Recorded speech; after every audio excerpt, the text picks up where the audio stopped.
right, let's talk about the quarterback situation. So gone, of course, is Brandon McElwain, and of course, Perry Orth has graduated.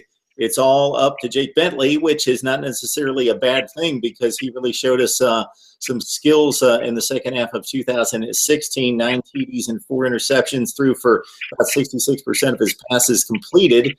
Your thoughts about the quarterback situation? It seems a bit thin past Bentley. Oh, no, you're exactly right. The good news, you have maybe one of the most talented signal callers in not only in the SEC, but in the country in Jake Bentley. He certainly has the potential to be a program-defining quarterback. Can he do it? We'll find out more this year. The bad news is there's really not a whole lot behind him. Lorenzo Nunez was a guy that started some games the final year of Steve Spurrier's era, has since transferred out. You mentioned Perry Orth is now gone.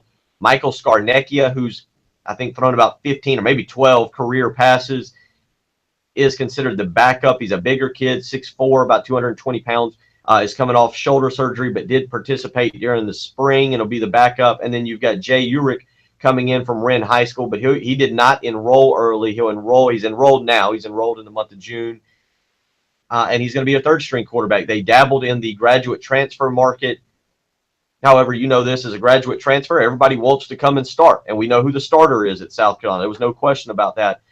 So they're going to be 3 deep going in. And quite frankly, if Jake Bentley were to go down, who knows where the season goes. Again, they'll probably get a commitment on Father's Day from Decarrion Joyner, an elite young man there in the 2018 class. That's going to help, but you're exactly right. Right now, going into 2017, you have a very, very talented kid, one that we're expecting big things from, and you have no depth behind him. So that's going to come back to the offensive line, keeping him off his back and from taking too many shots. Connor Shaw, I think his career was very underrated. He was so efficient, and especially that senior season, and led the team to back-to-back 11-win seasons. Dylan Thompson had the big arm, but he was a bit of scattershot and inconsistent. So you've been looking for that guy, and Jake Bentley seems to be that guy.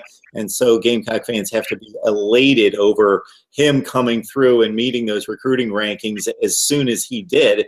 But if he's going to take that next step, what are some of the things that he needs to clean up here this fall? Well, I think the biggest thing is and I don't know whether it's recognition or whether it's the offensive line, but Jake Bentley last year really struggled at times reading a defense and seeing when the blitz was coming and maybe audibling into another play or out of a bad play. That is something that they said he's much more adept at doing this season, being able to recognize. He took, especially against Clemson, a game he only lasted for about a half, and I believe was 7 of 17 for about 50 yards, 47 yards.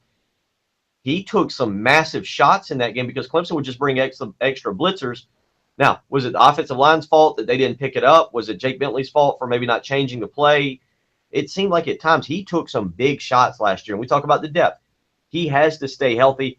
I think that's the next step for him, is really understanding the offense and going to the line of scrimmage with a knowledge of the offense and looking at the defense and making the right read, putting his team in the right play, and being able to capitalize when the defense makes a mistake. Everything else is there. He's athletic. He can move around in the pocket. He throws a great football. He's got great accuracy, and he's got weapons on the perimeter.